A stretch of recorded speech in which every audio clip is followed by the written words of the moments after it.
Hello, everyone. Welcome to Books and Us, the podcast about learning about new ideas and getting inspiration from books. I'm Ranjit Monga. Every week, I talk to authors of books in the non-fiction category, from which we can get a wealth of knowledge and information. If you would like to read about my interviews with the authors, you can do so at the website www.globalbihari.com. Just open the website and search under my name or the name of the column, which is called Literary Speaking. I think his legacy really is more as a writer than as a hunter. And he created a whole genre of nature writing at that point in his life that a lot of people have tried to emulate. I think the other thing that is important is that a lot of naturalists and conservationists have used Corbett's writing, quoted him extensively on the question of protecting tigers and wildlife conservation in general. For today's episode, we have with us a special person, the well-known author Stephen Alter.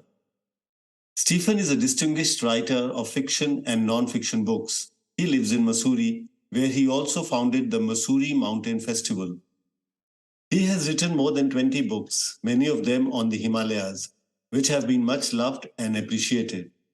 Some of his books are Becoming a Mountain, Himalayan Journeys in Search of the Sacred and Sublime, which is a memoir, Wild Himalaya, and All the Way to Heaven, an American Boyhood in the Himalayas. Among the many novels he has written is In the Jungles of the Night, which is about Jim Corbett.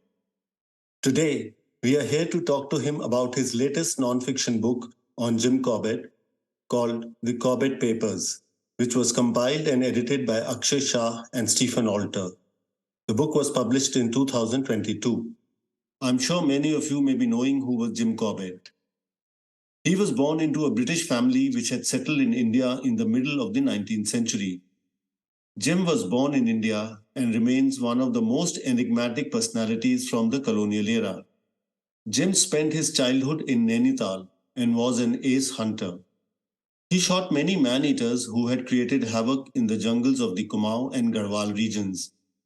He also wrote many books relating to his experiences in the forests, which have been widely read. The book, Maneaters of Kumaon, has sold 3.5 million copies.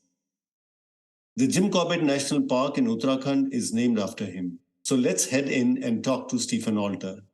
Hello, Stephen. Welcome to the podcast. Well, it's a pleasure to be here. Thank you. Okay, the title of this book, Corbett Papers, it's quite unusual about any book which has been written on or by Jim Corbett. So what is this book really about? Well, the book is basically was an effort to publish some papers, some documents that had previously not been published. And my co-editor, Akshay Shah, was a good friend of Mr. D.C. Kalla, who was the first biographer of Corbett. And Akshay had a number of papers that he had received from D.C. Kalla, and I had some documents myself, and we decided to put these together and publish them because people had referred to them, other biographers had referred to the various documents, and we thought it would be good to have those available for anyone who was interested in Jim Corbett's life. Some of these documents, just to give you an example, there is his last will and testament. Yes. There's a short reminiscence by his sister, Maggie.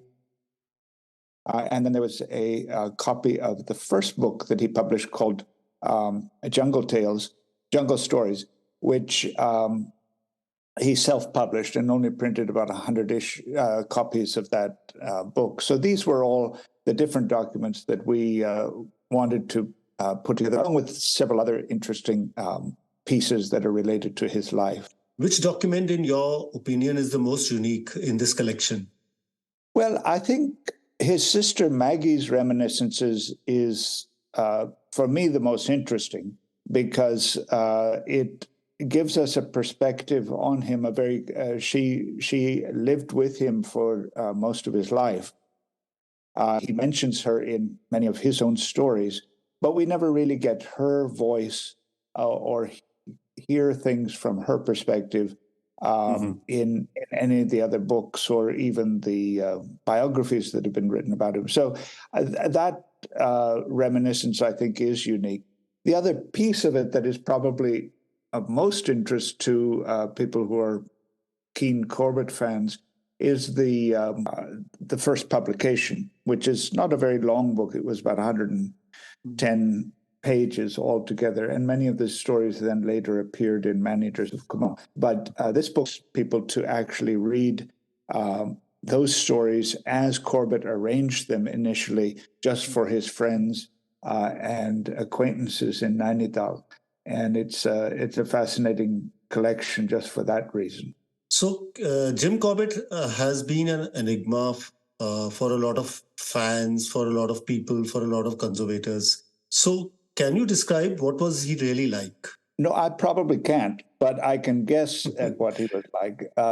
It's always impossible to know exactly what someone is like unless you actually met them and spent a good deal of time with them. And even then, many people, particularly well-known people, remain enigmas. But I think one of the two or three of the things that do come out in this book, which are there in his other writings, but I think this definitely amplifies that, is his empathy for people who perhaps were disadvantaged in one way or another, particularly within the colonial world. In his last will and testament, he, for instance, leaves money for several institutions for the blind. He leaves money for playing fields for people, and he stipulates very clearly that this is to be used for people of all races. So he's definitely, going against the grain of colonial stereotypes and colonial society in that way. It also presents him, obviously, as a very compassionate person. Because he is giving money to various charities. He didn't have a lot of money, but he certainly had a substantial amount after he'd published his books and they became bestsellers. So he apportions out to a variety of individuals as well as institutions, and it's very interesting to see that compassionate side of him. The other thing that comes through in this book, I think, is his sister Maggie, for instance, describes an incident where he was trying to photograph a leopard and he fell out of a tree and was severely injured. Yes. And then she had to sort of nurse him back to health. Meanwhile, their cottage in Galadungi caught fire and he had to be rescued. And he was completely immobilized for several months after that accident. Corbett himself never mentions that. Yes. Why? I don't know. I suppose he didn't want people to think of him as an invalid. That's perhaps one part of it. But I think also he knew that people were much more interested in his stories about the jungle rather than his own travails. So you get elements of that in this book that don't appear in his own book. The last thing I'd say that is very important to remember about Corbett is that though he was hunting his man-eaters back in the 1920s and 30s, he was really only writing those stories 20 years later when he was in his early 60s and early 70s. So what you're getting in most of his books is a story about a young man in his 20s, 30s, in his prime, told by his older self, looking back on his life. And I think that that's something we all have to remember when we read his books, because when he was 20 or 30, he was a shikari, basically. He thought of himself as a hunter, sportsman, and a naturalist. By the time he wrote these books, he was becoming a conservationist, or he had become a conservationist. So he's telling the story with that hindsight. And I think that's something that's very important to remember about his books. So do you think that would have changed the way he looked at his hunting days? I don't think he looked at it with any regret. I think we need to make that clear. It's not as if somehow he felt guilty about having hunted tigers, leopards, and other wildlife. But I think he did realize that the time for hunting had begun to end. Yes. And it was important to protect species like tigers and other wildlife that was endangered in some way. At that point, conservation was not necessarily, even in the 50s, conservation was not at the top of anyone's list, whether it was in India, in Britain, or even in Kenya, where he settled. But Corbett was beginning to make those statements about protecting wildlife that then we quote today. And I think that it was something that had evolved over the course of his life. He had no regrets, I think, about shooting man-eaters. He sort of saw that as his mission in life as a young man. But he said, I think he was basically saying, enough is enough. We now have to protect and preserve this wildlife for future generations. Yeah, because he does mention in one of the stories that people are building machans around water holes and shooting indiscriminately, and that is sort of, killing the wildlife. Absolutely. I think that was something that he was definitely opposed to, the idea of hunting commercially, in a sense, people shooting wildlife over water holes and then selling the meat in the market was definitely something he saw as a genuine threat to preservation of wildlife. So where do you think we stand today in the area of wildlife and nature conservation? If we take the debate forward of what Jim, sort of hints in many of his books. Well, I think there is still enormous reason for concern and raising awareness and protecting wild places as well as wild species. There's no doubt that the job isn't finished, and we need to be constantly vigilant. And I don't think there will be any time in the future where we can let our guard down in terms of conservation.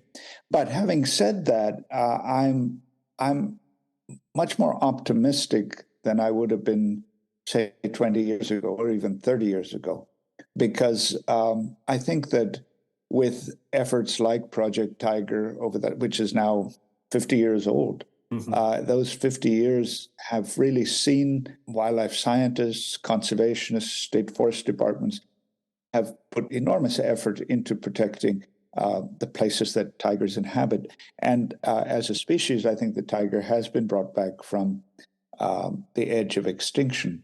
And so there's a lot of reason to be optimistic, too. I think that if you pick up any number of the wildlife magazines and read the stories by young wildlife journalists, young wildlife photographers, people that are out there getting spectacular photographs, spectacular experiences, and sharing those with others, I think there is a fairly large group now within India who really understand the value and appreciate the value and celebrate the value of conservation.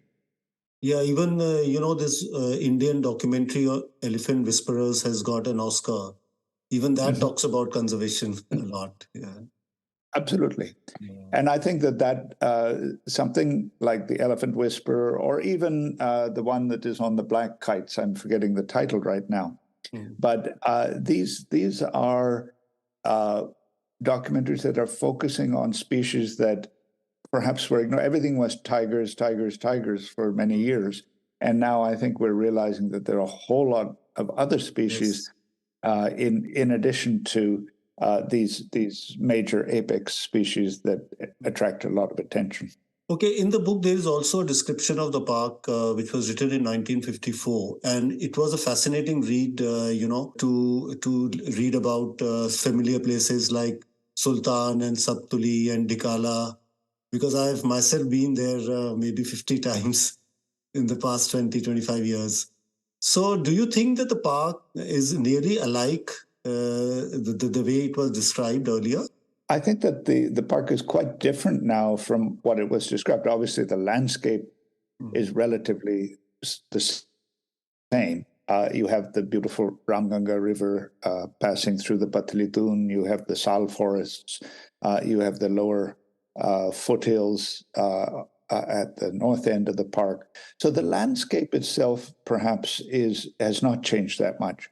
But D.C. Kalla, when he wrote this account of Corbett National Park, just at the point where it became Corbett National Park, it was Haley National Park or Ramganga National Park before that.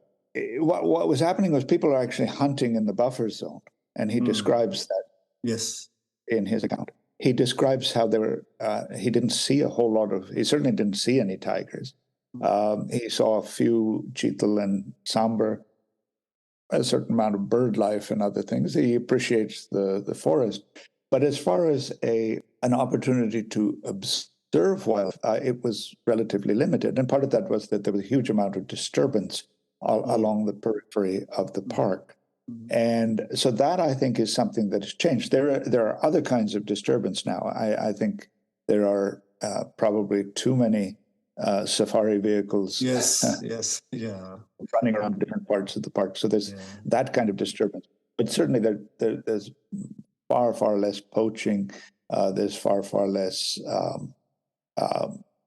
cattle grazing and things like that. So D.C. Kalla's account, as you say, is absolutely fascinating because it gives us a sense what the park was like about 70 years ago. And I think one of the interesting statements that D.C. Kalla makes in there is, where I'm not going to be able to quote him directly, but what he says is that a park needs a certain amount of tourism, but it also shouldn't suffer from too much tourism. And I think he's suggesting at that point that you really have to strike a balance, and there have to be limits to how many vehicles enter the park and how many people surround a tiger when it happens to step out of the bushes.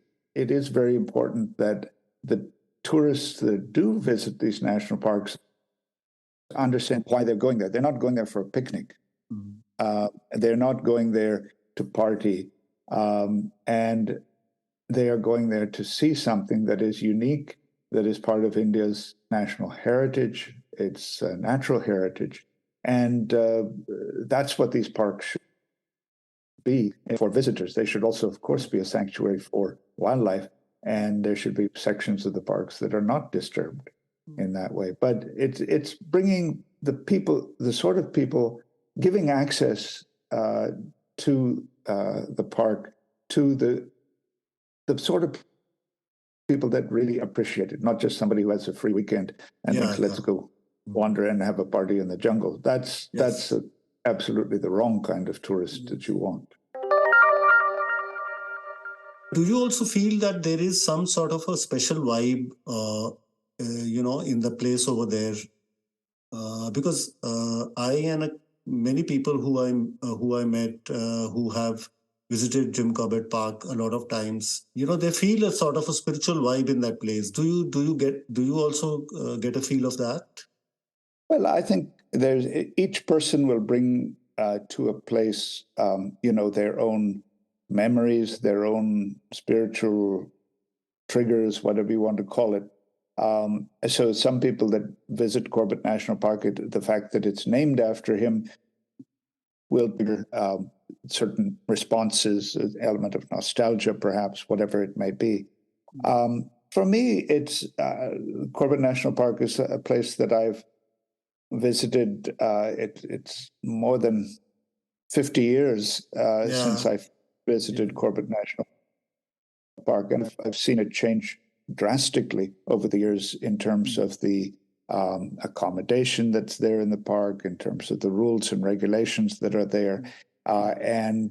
So it's a very different experience for me going back to the park. But I always find that the river itself is a very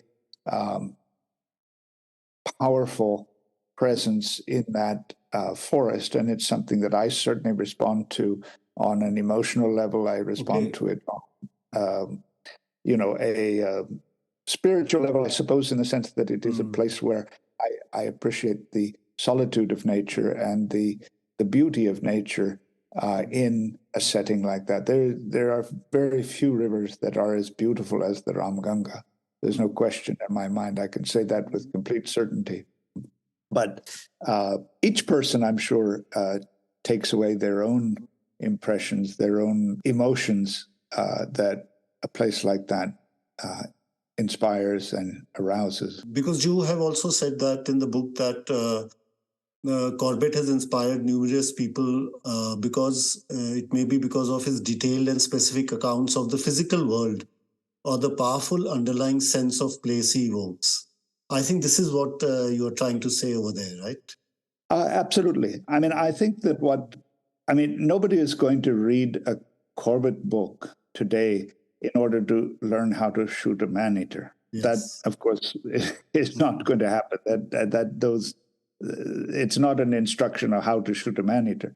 But what it is, I think, is a book that inspires us to look at nature closely and look at all aspects of nature and to look at the interconnectedness of nature. So that when he writes about a bird giving an alarm call as the tiger is approaching, you are aware that it's not just one species. There are dozens of species, and in most cases, it's a bird, it may be a jungle fowl, it may be a jungle babbler, or it may be a langur that is calling, or a barking deer. And each of these voices that he refers to in his stories are voices that we can hear today. We don't have to be sitting up in a machan. Yes. Yeah. And I think that what his books really inspire is a close observation of nature and an effort, hopefully on the part of as many people as possible, to immerse themselves in nature, not just at Corbett National Park, but it might be standing on your terrace in Delhi, surrounded by parakeets and neem trees or whatever it may be that happens to be in front of your house.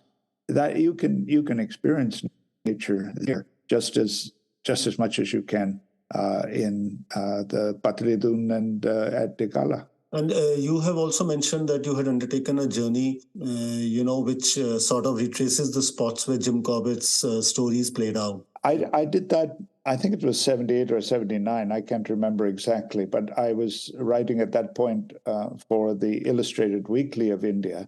And I started from Kaladungi, his home in Tarai, at the foot of the mountains, and trekked with a good friend and photographer, Gurmeet Thukral.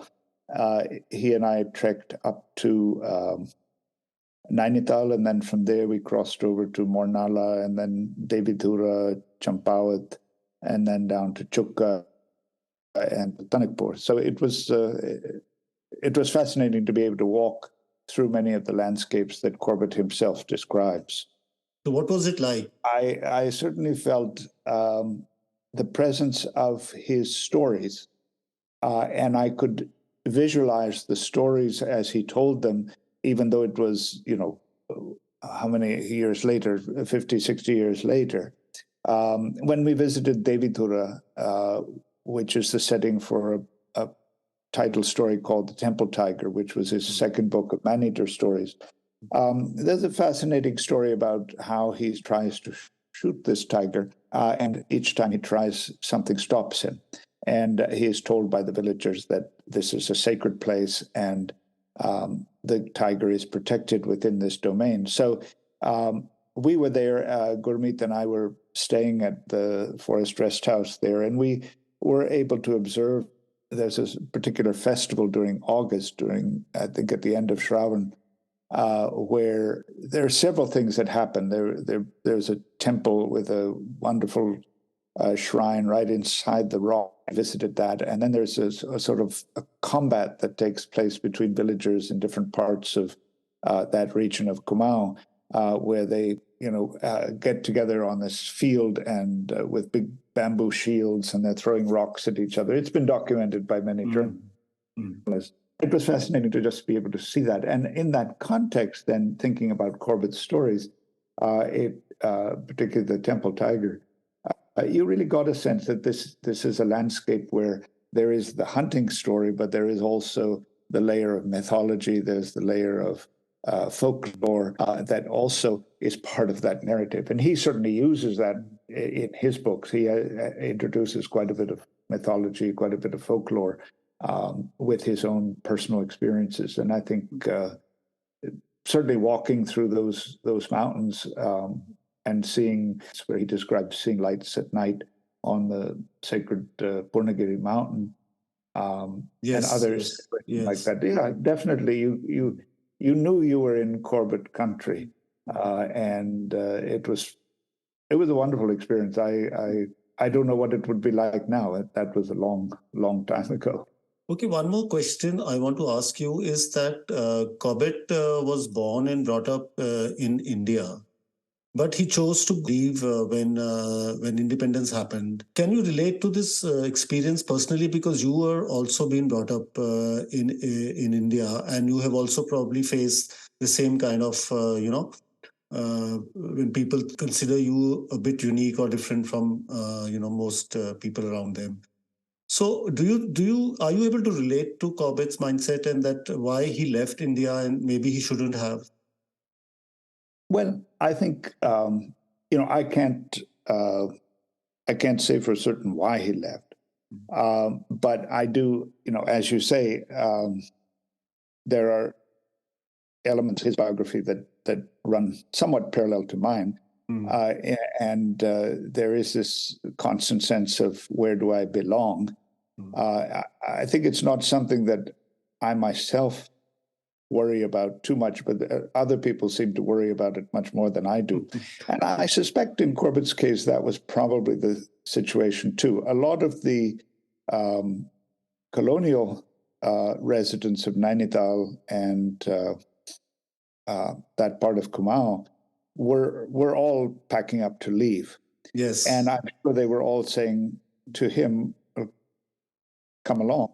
And there was a lot of uncertainty in terms of how anyone who stayed back would be treated. Many people did stay back.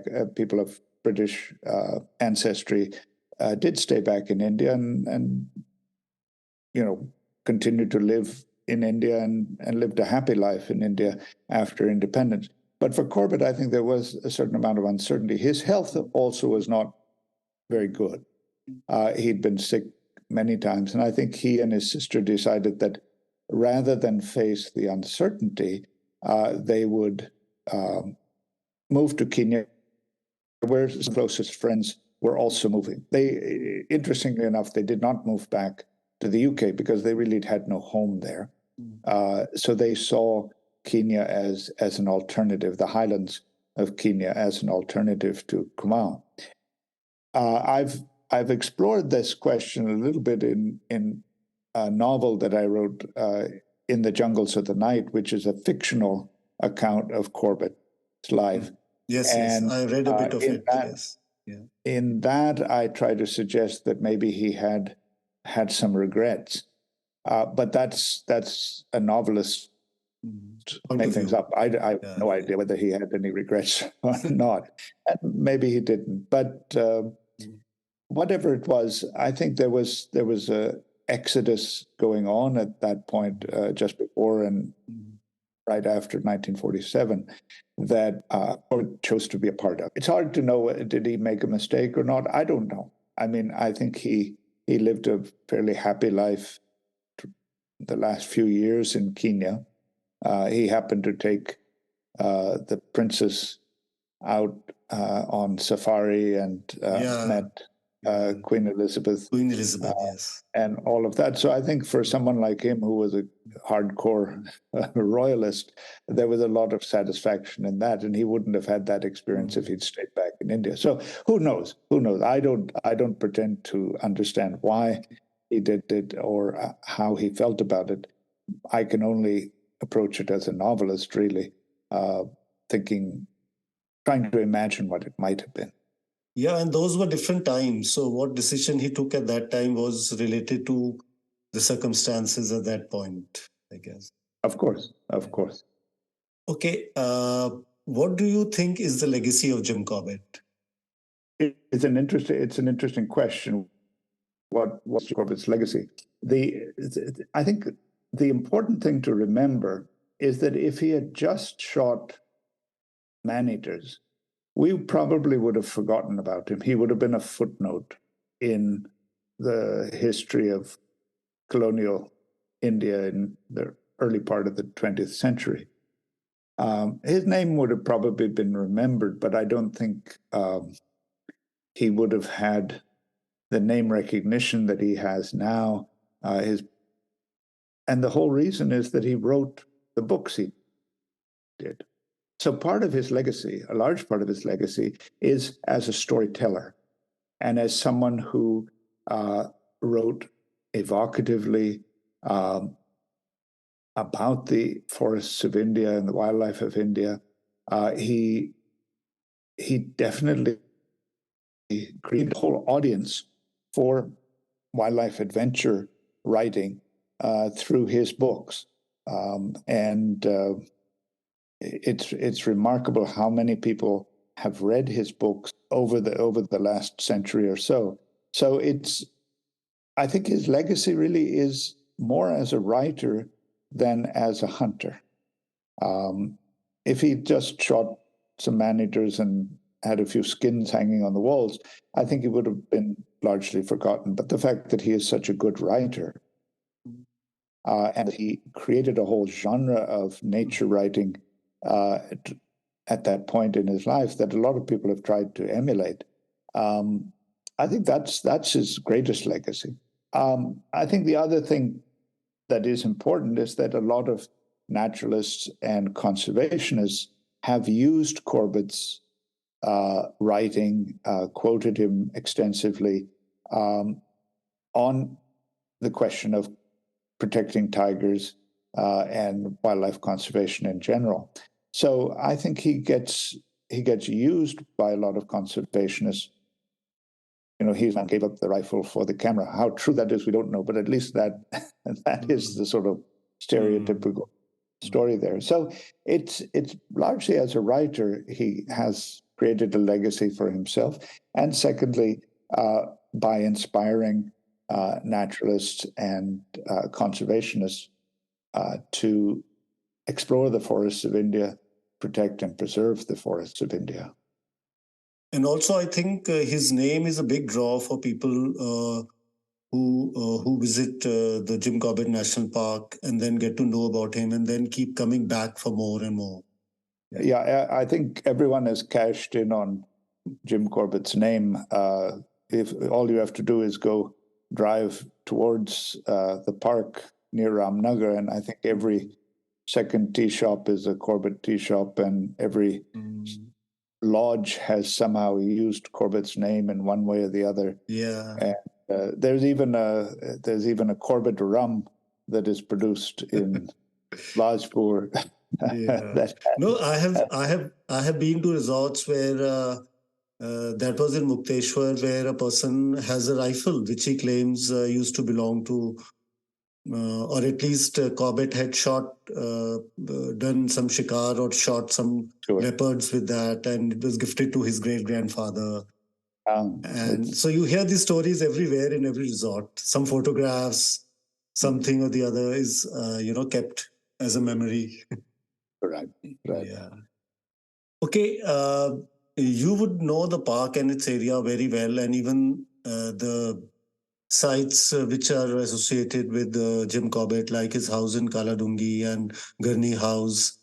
So can you suggest to people who visit Jim Corbett that what areas they can go if they want to have a feel of Jim Corbett, or to be in those places where Jim Corbett had been?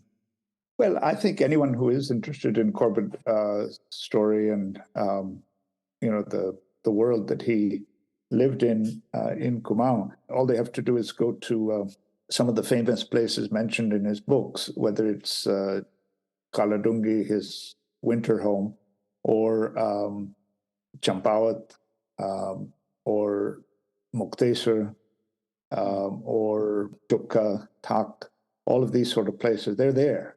And anyone who wants to go and find them certainly, I think, would would find it an interesting and rewarding experience. There are a number of people who have gone back, and particularly one group that has been writing about the Corbett locations. And it's a group of friends and Corbett fans that go to each of the spots, and they try to find the exact rock that he sat on when he was waiting for the man-eater to approach and things like that. So, there's lots to see. Nainital itself, of course, has Gurney House there, which is usually accessible. At least the grounds are accessible.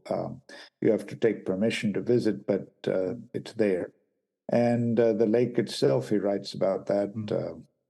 Satal is another place that he often went fishing in. So, there's so many places. And Corbett National Park itself, of course, is a place. He doesn't mention the Ramganga very much in his writing, but he definitely visited those forests. But for example, in Champawat, is there any physical sign of any sort of things not of Corbett himself, but you have there are archaeological sites, the Chandraja, the remains of their palaces. There are a few sort of ruins there and things that you can see. But I think more than that, it's to see the forests that are close by. So as you drive through Kumaon, what I think most people will find is that a lot of the original forests have been replaced with cheer pine plantations or by agriculture. So there aren't the forests that were there. But I think that if you go to certain places, you can, I'm sure near Champawat, you could find forests that in 1978, when we trekked from Champawat down to Chukka, we walked through a spectacular forest. And so I think with Corbett, you're not looking for his footprints, literally, but you're looking more figuratively for the terrain and the landscapes that he walked through.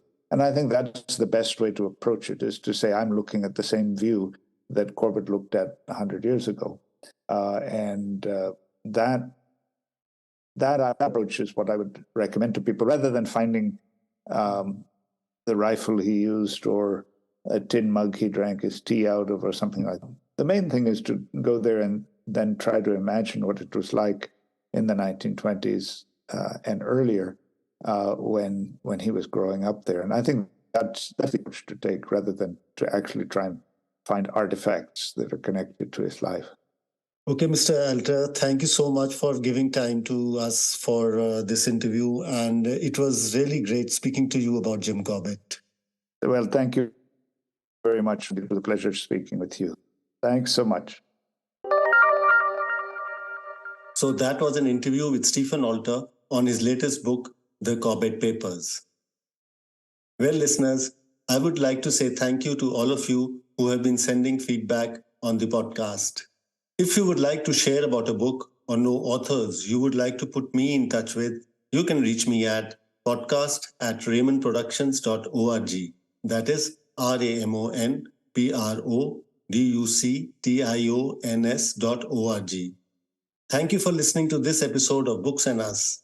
If you liked it, pass the word and subscribe on iTunes, Google Play, Spotify, and Amazon Music. So that's all for this episode.